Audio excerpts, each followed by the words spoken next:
In 1925, you could sit down at an SS Kresge lunch counter, spin once on a chrome stool, and eat a full hot dinner for a quarter. By the 1950s, more than 15,000 items filled a typical store, and the busiest spot in the whole place was the counter at the back where a girl in a paper cap ran the grill.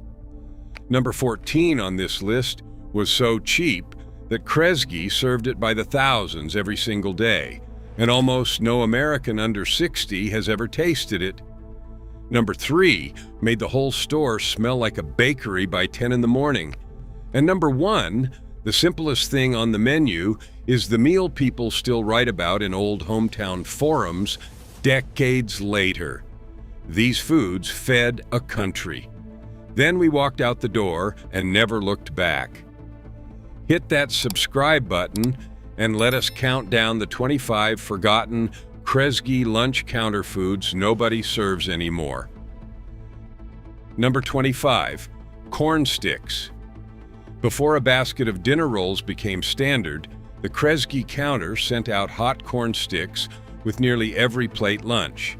These were little ears of cornbread baked in a cast iron pan, shaped like miniature corn cobs, ridged and golden, pulled from the oven in the back and brought out still warm. They cost the store almost nothing. A scoop of cornmeal batter, a hot greased mold, 8 minutes near the flame, and you had bread that looked like it took effort.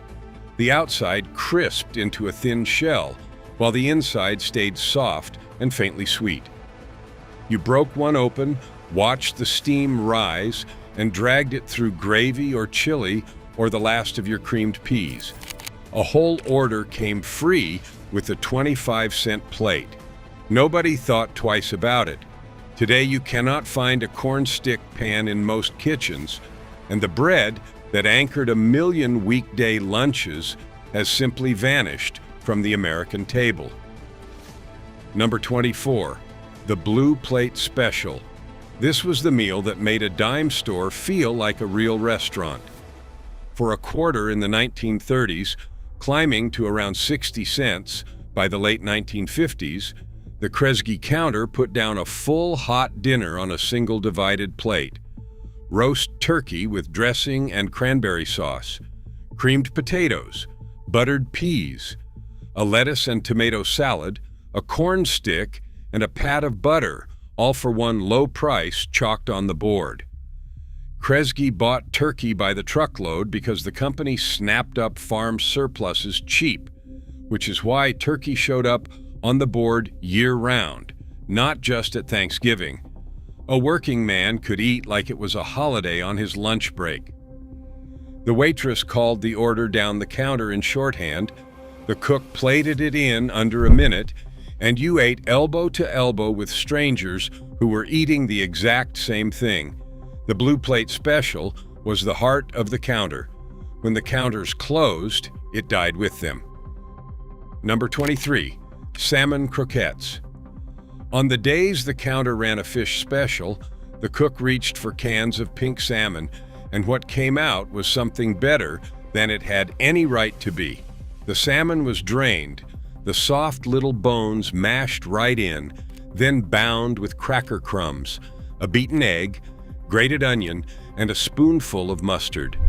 Shaped into patties or cones, rolled in crumbs, and fried on the flat top in grease until the outside crackled deep gold and the inside stayed moist and pink. 2 croquettes came with creamed peas spooned over the top and a wedge of bread for under 30 cents. The calcium from those soft canned bones was a quiet bonus nobody talked about. Children who swore they hated fish cleaned the plate.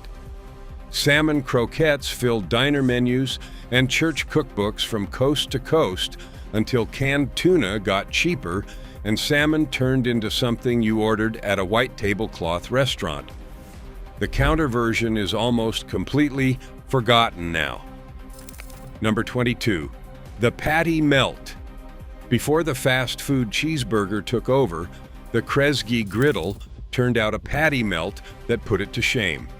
a thin beef patty, smashed flat and seared hard on the flat top, layered with sweet grilled onions and a slice of cheese, then pressed between 2 slices of rye and grilled in butter until the bread went deep brown and the cheese ran out the edges onto the hot steel.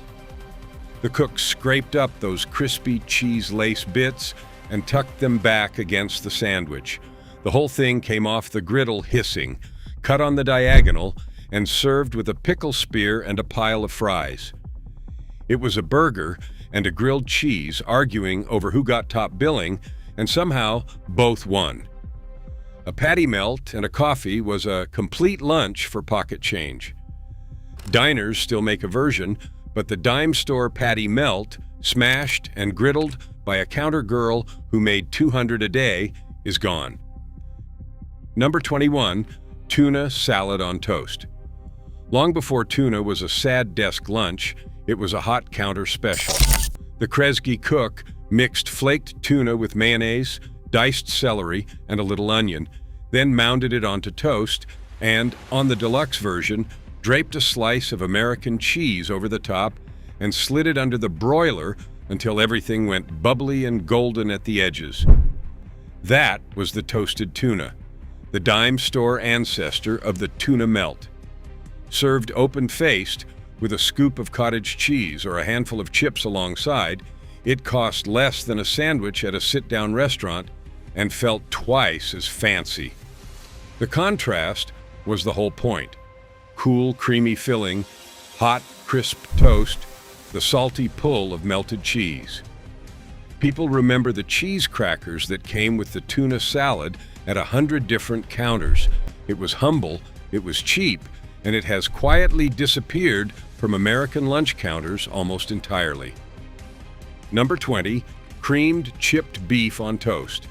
The Army called it something unprintable. Everybody else called it SOS and ate it without complaint.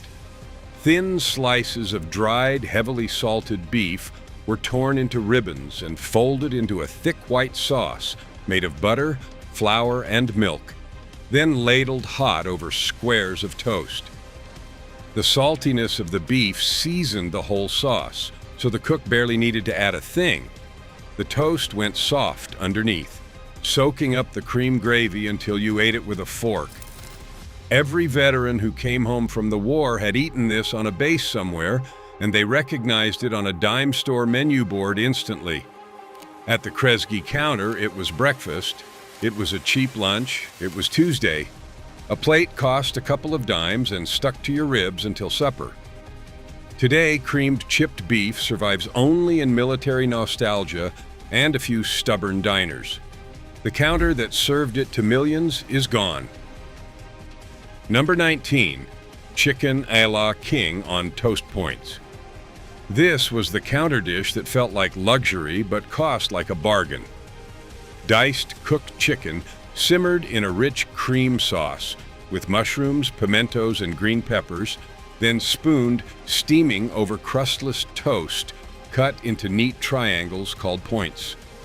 The pimentos gave it little flecks of red, the mushrooms gave it body, and the whole thing looked like something you would be served at a hotel banquet. Kresge, like every dime store counter, leaned on it because it stretched a small amount of chicken across a lot of plates and used up yesterday's roast bird. A working woman on her lunch hour could order chicken a la king and feel, for 30 minutes, like she was somewhere finer than a 5 and dime. The dish was everywhere from the 1920s through the 1960s, on counters, at church suppers, in cafeterias. Now it sounds like a punchline. Back then it was the closest a quarter could get you to elegance. Number 18, the EGG salad sandwich. Of all the cold sandwiches at the Kresge counter, the egg salad was the quiet workhorse.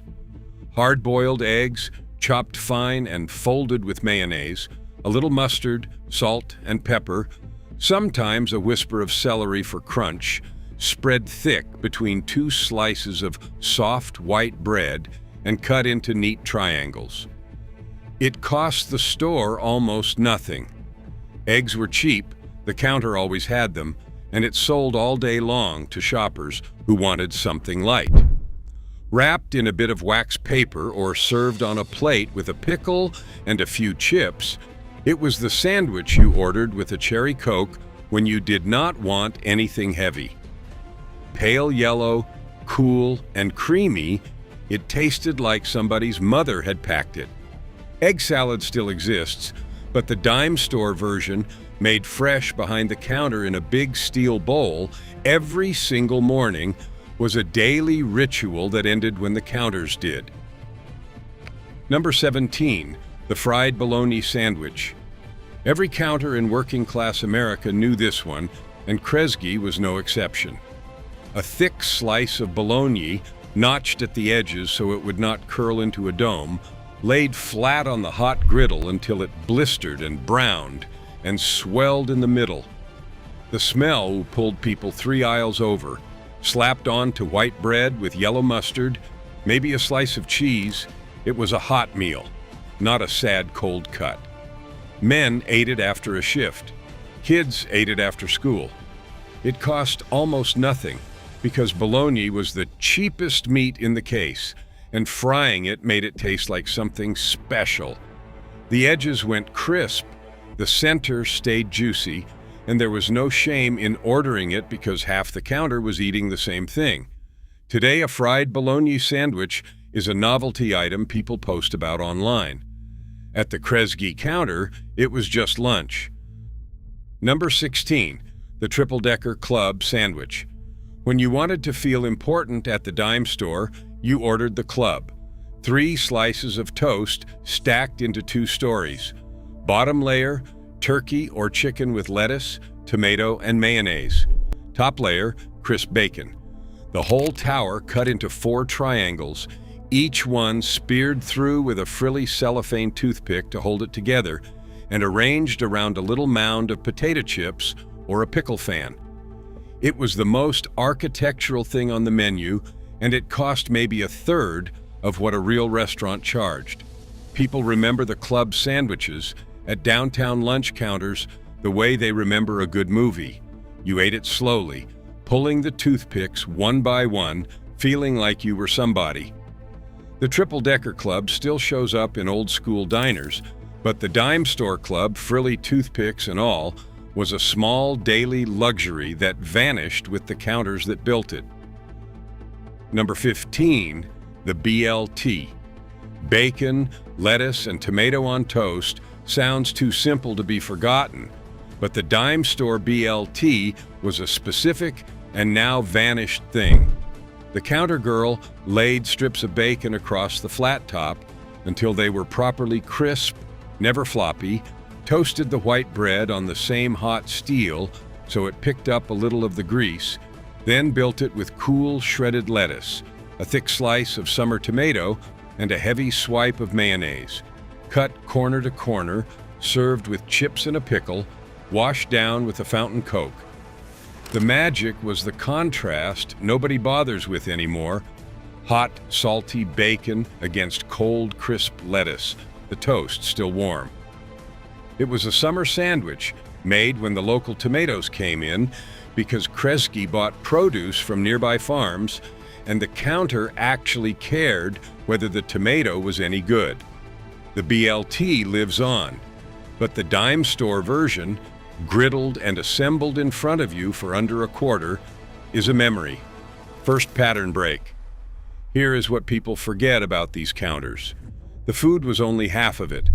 The other half was the soda jerk, the kid in the white paper hat and apron who ran the fountain like a performance. He pulled the carbonated water with one hand, swirled syrup into the glass with the other, snapped the spoon against the rim, and slid the drink down the marble to you without spilling a drop. He knew the regulars by their orders. He flirted with the girls and showed off for the kids. The counter itself was the social hub of the whole downtown, a place where office workers, shoppers, teenagers after school, and old men nursing a coffee all sat shoulder to shoulder on swivel stools. There was no drive-through, no app, no plastic. There was a person who made your food in front of you and called you by name. That is the thing we actually lost. Not just the recipes, the room. Number 14, the hot turkey sandwich with gravy. This was the open-faced wonder, sometimes called a turkey Manhattan, and it was one of the most ordered plates on the whole counter. 2 slices of white bread, laid flat, piled with sliced roast turkey, the entire plate then drowned in hot turkey gravy and topped with a scoop of mashed potatoes that got its own ladle of gravy. You ate the whole thing with a fork and knife because there was no picking it up. Kresge served this by the thousands because turkey was cheap surplus and gravy stretched it forever. It was warm, heavy, and deeply comforting, the kind of meal that filled you up on a cold afternoon for around 50 cents. The hot beef version worked the same way with roast beef and brown gravy. This was the platonic ideal of dime store comfort food, and almost no one under 60 has ever eaten one. When the counters closed, the open-faced gravy sandwich went with them. Number 13, the bowl of chili. Long before chili came in a can stamped with a celebrity's face, the Kresge counter simmered a pot of it every day. Ground beef, beans, tomato, chili powder, and cumin cooked low until it thickened, then ladled into a heavy bowl and topped with a handful of oyster crackers or a square of cornbread. On a cold day, it was the first thing to sell out. The counter also ran what people called a chili size, a hamburger patty on a plate buried under a ladle of that chili and a blanket of shredded cheese and chopped onion eaten with a fork. A bowl cost a couple of dimes and warmed you from the inside out. It was made in the back, not poured from a can, and the recipe lived in the cook's head, never written down. That daily pot of counter chili, tended by a woman who had made it 10,000 times, simply does not exist anymore. Number 12, the Coney dog. Kresge was born in Detroit, and the Coney was Detroit's gift to the dime store counter. A natural casing hot dog that snapped when you bit it, tucked into a steamed bun, then smothered in a beanless beef chili sauce, a stripe of yellow mustard, and a handful of diced raw onion. You ate it leaning forward over the plate so the chili did not land in your lap. It was fast, it was messy, and it was glorious, the perfect thing to grab when you only had 15 minutes and a couple of coins. The counter cook could build one in seconds, which is exactly why it sold so well to shoppers in a hurry. In Detroit, the Coney became a religion, but the dime store version put it in front of millions of people in towns that had never heard of it. Today, you have to seek out a dedicated Coney shop. The counter that introduced it to Main Street America is long gone. Number 11, the cherry phosphate. Here is a drink that ruled the fountain for 50 years and then evaporated. A phosphate was made with flavored syrup, carbonated soda water, and a few dashes of acid phosphate, a tart, slightly mineral solution that gave the drink a sharp, puckering bite that plain syrup and soda could never manage. Cherry was the king of them, a deep red glass of fizz that was sweet and sour at the same time, far more interesting than the flat sweetness of a bottled soda. Chocolate phosphate ran a close second. The soda jerk built it to order, splashing in syrup, working the lever for the carbonation, stirring it with that long spoon. It cost a nickel. The acid phosphate is the secret nobody remembers, the very thing that made the drink special. And once dime store fountains closed, it vanished so completely that most people today have never heard the word. Second pattern break. Here is the part nobody likes to say out loud. These counters did not fade away gently. They were killed, and the company that killed them was S.S. Kresge. In 1962, S.S. Kresge opened the first Kmart. a giant discount store built around self-service, fast checkout, and rock-bottom prices. The whole model depended on volume and cutting anything that slowed it down. A lunch counter needs cooks, waitresses, fresh produce, dishwashers, and a kitchen, and it earns thin margins on a bowl of chili. So as Kmart took over, the counters got squeezed out, replaced first by a snack bar selling popcorn and ices, then by nothing at all. The same thing happened at Woolworth, Grant, and Newberry. Fast food chains and convenience stores finished the job. Within 20 years, the lunch counter, once one of the biggest restaurant operations in the entire country, was simply gone, traded for a cart selling hot dogs near the exit. We did not lose it by accident. The company that fed us decided we were not worth feeding anymore. Number 10, the EGG cream. This is the drink with the most misleading name in American history because there is no egg and no cream in it. An egg cream was milk, carbonated soda water, and chocolate syrup built in a specific order so it foamed into a frothy white head on top of dark, fizzing chocolate. The trick was technique. You poured the milk, shot the seltzer in hard against a spoon to whip up the foam, then drizzled the syrup so it sank through. Done right, it was light, cold, fizzy, and chocolatey all at once, a drink you could not buy in a bottle because the foam was the whole point and the foam died within minutes. It was a working-class fountain staple, cheap as anything, a few cents for something that felt like a treat. The egg cream survives in a handful of old New York spots, but the dime store counter that served it to the rest of the country has been gone for 2 generations. Number 9, the Cherry Lime Ricky. The Lime Ricky was the fountain's grown-up drink, a holdover from the days when adults wandered into soda shops because they could not get a real cocktail. Fresh lime juice, squeezed right into the glass, a pour of syrup, and a long stream of cold seltzer, stirred and served over crushed ice. The cherry version added cherry syrup and a couple of those bright maraschino cherries on top, turning it ruby red and just sweet enough to balance the sharp lime. It was tart, fizzy, and genuinely refreshing in a way no canned soda has ever matched, because the lime was real and squeezed to order. People who grew up with it talk about watching the soda jerk squeeze those limes like it was a magic trick. When home refrigerators and bottled sodas took over, the Ricky faded, and when the counters closed, it disappeared almost entirely. A few bars have revived it as a mocktail. Almost nobody serves it at a counter anymore. Number 8, the Purple Cow. Some fountain drinks were pure childhood joy, and the Purple Cow was the best of them. Grape soda poured over a scoop of vanilla ice cream, the cold cream foaming up into the fizzing purple until the whole glass turned the color of a bruise and frothed over the rim. It was a float, but the grape made it electric, and the name made kids order it just to say it out loud. The vanilla softened the sharp sweetness of the grape into something smooth and creamy, and you ate it with a long spoon and a straw, racing to finish before the ice cream melted into purple soup.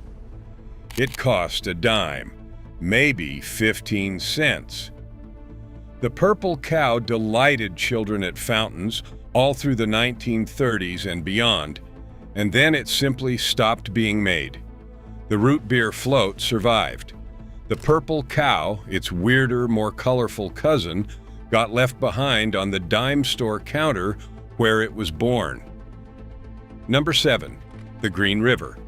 Before lime soda came in a plastic bottle, there was Green River, and at the fountain it glowed. It was a bright, almost supernatural emerald green lime soda, syrup, and carbonated water mixed by the soda jerk into a glass that looked like something out of a cartoon. Tart, sweet, and intensely citrusy, It was a Midwestern favorite that became a fountain icon. The drink grandparents still love introducing to wide-eyed grandkids just to watch their faces when they see the color. At the Kresge counter, it was a nickel of pure novelty, the most fun-looking thing on the board. Kids begged for it because of the color alone. The flavor delivered, sharp and limey, nothing like the muddy fountain colas. Green River still exists in a few places, mostly bottled now, but the experience of watching a soda jerk build that glowing green glass right in front of you on a marble counter is something that died with the dime store fountain. Number 6, the malted milk. The malt was the milkshake's richer, more grown-up sibling, and the fountain made it better than any machine ever has. A real malted was scoops of ice cream, cold milk, flavored syrup, and a heaping spoonful of malted milk powder blended on the green spindle mixer until it was thick and frosty. The malt powder gave it a deep, toasty, almost nutty flavor that a plain shake never had, a complexity that turned a sweet drink into something rich and complicated. It came in the tall fountain glass with the leftovers still in the metal mixing tin, set right beside it so you got every last drop. A chocolate malt was the order of choice for a generation of teenagers on a first date. The malt powder is what made it special, and most modern shake shops have dropped it entirely. The thick, malty, hand-spun counter malt is one of the great forgotten pleasures of the American fountain. Third pattern break. Here is the genius nobody appreciated at the time. The Kresge counter ran on one principle, that a person should be able to walk in with almost no money and walk out fed and happy. A nickel drink, a dime bowl of chili, a quarter dinner. The whole operation was built so that a shop girl, a school kid, a railroad man, and a banker could all sit at the same counter and afford to eat. Nothing on the menu tried to impress you with how expensive it was. It tried to impress you with how good it could be for how little. The food was made fresh from local dairies and nearby farms by people who did it all day, every day, and got fast and good at it. We traded that for drive-thrus and frozen patties and self-checkout, and we told ourselves it was progress. But there was a kind of dignity in a place that fed everybody well for a handful of coins, and we have not really replaced it. We just stopped expecting it. Number 5, the hot fudge sundae. When you wanted the counter to feel like a celebration, you ordered the hot fudge sundae, and it arrived in a footed glass dish like a little trophy. 2 scoops of vanilla ice cream, a ladle of real hot fudge poured over the top, so warm it sent threads of steam into the cold cream. A cloud of whipped cream piped from a canister, a scatter of chopped nuts, and the obligatory maraschino cherry crowning the peak. The contrast of hot and cold was the entire magic. The fudge firmed up where it hit the ice cream, going chewy at the edges, while the center stayed molten. You dug your long spoon down through every layer to get a bit of all of it in one bite. A sundae cost a dime or two, an affordable splurge for a kid who had been good while their mother shopped. The hot fudge sundae survives at the few real fountains left, but the everyday dime store version is a vanishing memory. Number 4, the banana split. The banana split was the showstopper, the most extravagant thing the Kresge fountain could put in front of you, and ordering one felt like a genuine event. A banana sliced lengthwise and laid in a long boat-shaped dish, cradling 3 scoops of ice cream, traditionally 1 vanilla, 1 chocolate, 1 strawberry. Then the works. Hot fudge over 1 scoop, strawberry over another, pineapple over the third, the whole thing buried under whipped cream, sprinkled with nuts, and finished with cherries. It was almost too much for one person, which is exactly why couples shared 1-2 spoons leaning over the same dish. It cost more than a sundae, but still came in under most restaurant desserts, a big, affordable indulgence. Kids saved up for it. The banana split lives on at ice cream parlors, but the version built behind a dime store lunch counter, where you watched the soda jerk assemble that whole towering boat by hand, belongs to a world that closed its doors.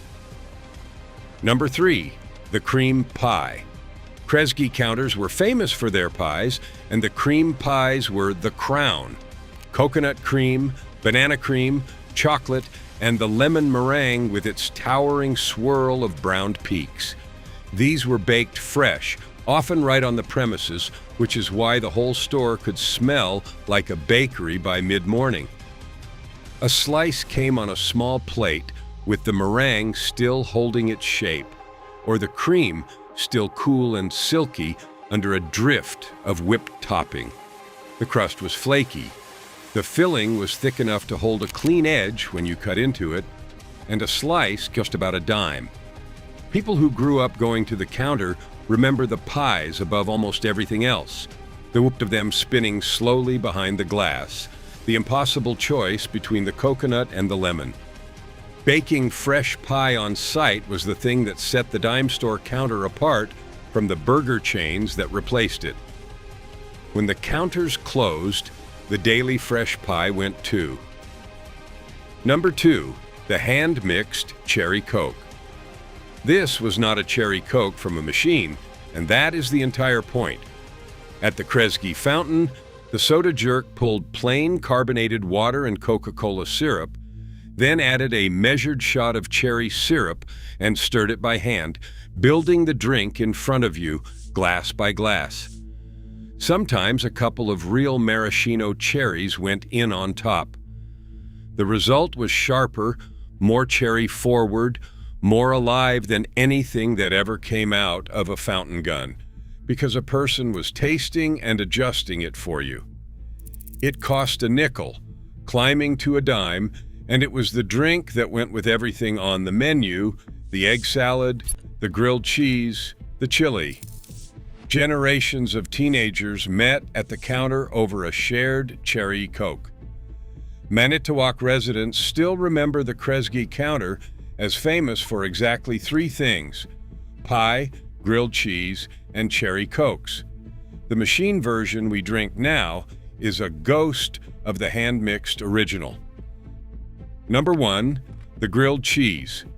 At the top of this list is the simplest thing the counter ever made, and the one people remember most: 2 slices of soft white bread, a couple of slices of American cheese, the whole thing buttered on the outside and pressed onto the hot flat top until the bread turned deep golden brown and the cheese melted into a single molten layer that pulled into long strings when you took a bite. The counter girl made hundreds a day, scraping the griddle clean between batches, and somehow each one came out perfect. Cut on the diagonal, served with a pickle, a handful of chips, and a cherry Coke, it cost about 20 cents, and it tasted like being taken care of.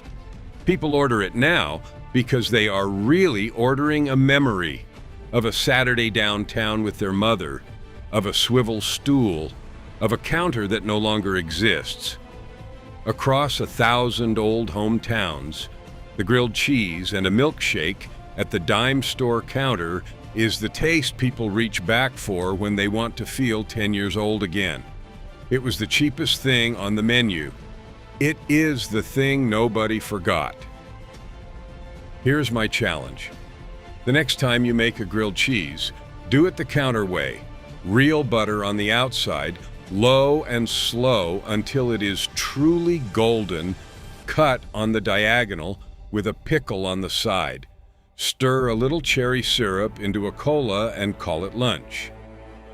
Then tell me in the comments which one of these you would bring back if you could.